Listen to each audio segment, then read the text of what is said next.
Chapter number 5 क्या है हमारा? आई remember, I remember.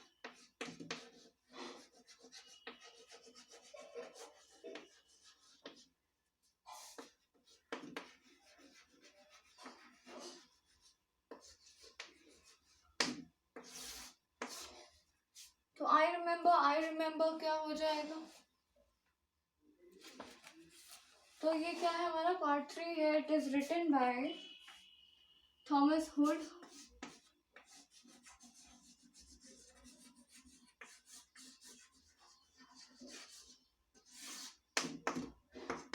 Page number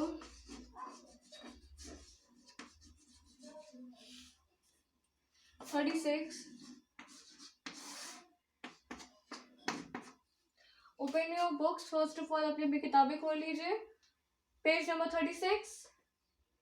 I remember, I remember.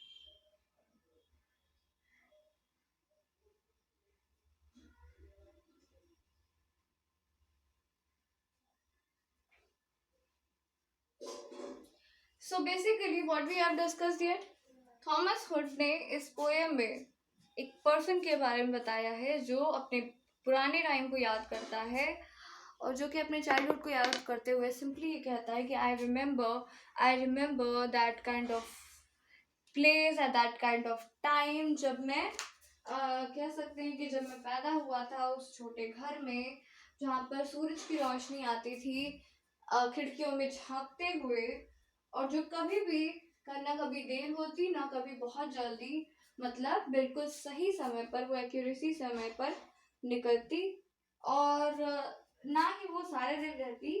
और सिंपली कहना था कि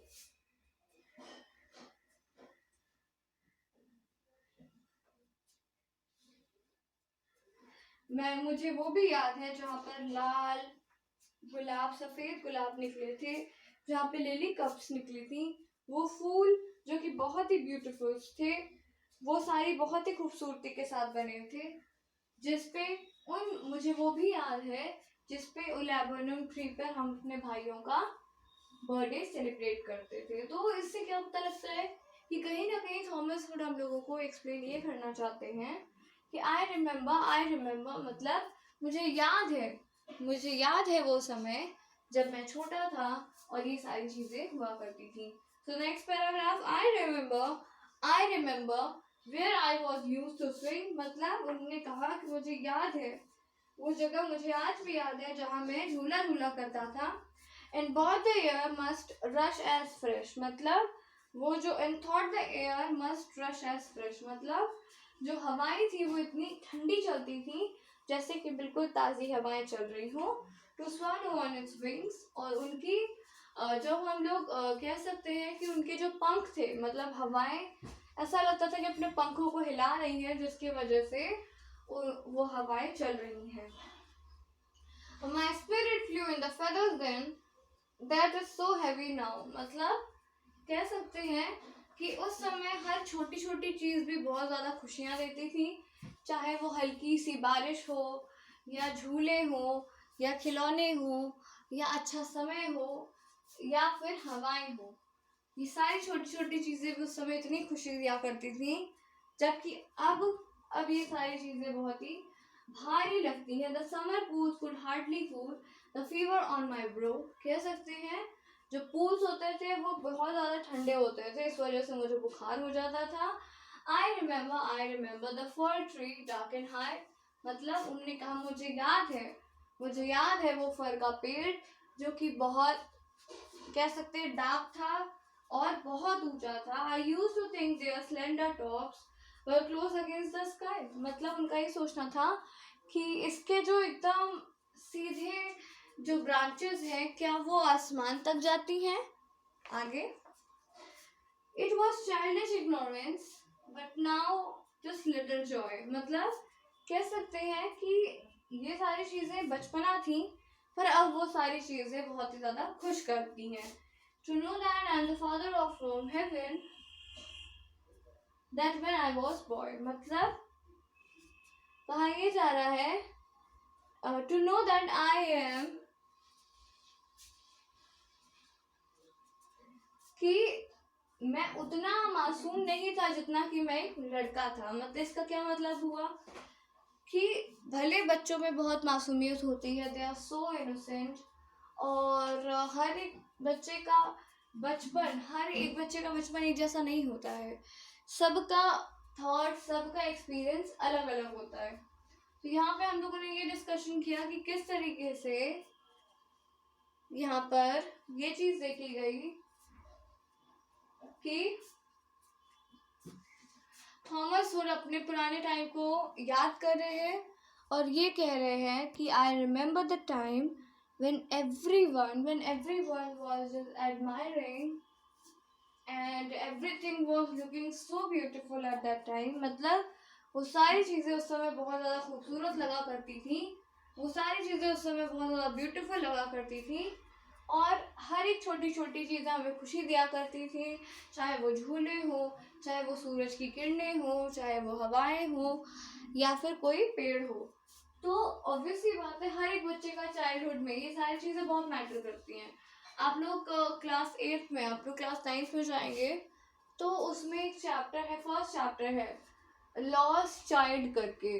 तो उसमें भी ये चीज़ दिखाई जाती है कि बहुत छोटा बच्चा रहता है, वो भी बहुत छोटी छोटी चीज़ों के पीछे भागता है, जाता है, और हर एक बच्चे के माइंड में ये होता है कि वो बटरफ्लाइज को पकड़ ले और वो हर ब्यूटीफुल नेचर की चीज़ों को देखे, क्योंकि उनके अंदर इनोसेंस होता है. इवन हम लोग अब तो एडल्ट हो गए हैं, हम लोगों को वो सारी चीज़ें उतनी ब्यूटीफुल नहीं लगती, लेकिन फिर भी childrens are so innocent that they are affected by anything. वो किसी भी चीज़ से अफेक्ट होते हैं, चाहे वो आज के स्टूडेंट्स हो, आज के चाइल्ड हो, या फिर वो पुराने टाइम के. Every children are blessed with the nature. Everyone has the connection with the nature, and especially the children. उन्हें स्विंग्स यानी झूला झूलना, कह सकते हैं सुबह की ताज़ी हवाएं लेना, घूमने जाना, बर्थडे सेलिब्रेशन करना, ये सारी चीज़ें अपने लाइफ टाइम के लिए याद हो जाती हैं. क्यों? क्योंकि यही सारी चीज़ें हैं जो एक्चुअल में इंसान को खुश करती हैं कहीं ना कहीं. So that's why the basic thing was to explain that what we have discussed yet. अभी तक हम लोगों ने क्या डिस्कस किया है कि थॉमस हुड अपने बचपन को याद कर रहे हैं, जिसमें कि उनका सिंपली ये थॉट था कि वो अपने बचपन में क्या क्या किया करते थे और उनको कौन कौन सी चीज़ें सबसे ज़्यादा अफेक्ट करती थी. सबसे ज़्यादा अफेक्ट करने वाली चीज़ों में से उन्होंने सबसे पहले बताया सूरज की किरणें हमेशा ही समय पर निकलती और कभी बहुत ज़्यादा परेशान नहीं करती और ना ही लंबे समय तक वहाँ पे रहती. तो इस तरीके से हम लोग को पता लगा कि थॉमस हुड का जो बचपना था, he was so innocent. He was so innocent at that time when he was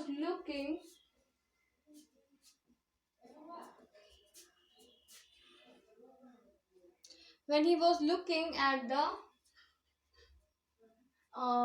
at his past.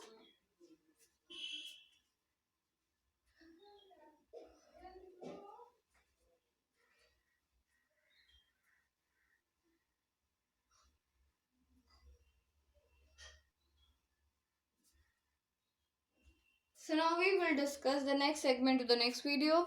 So thank you class.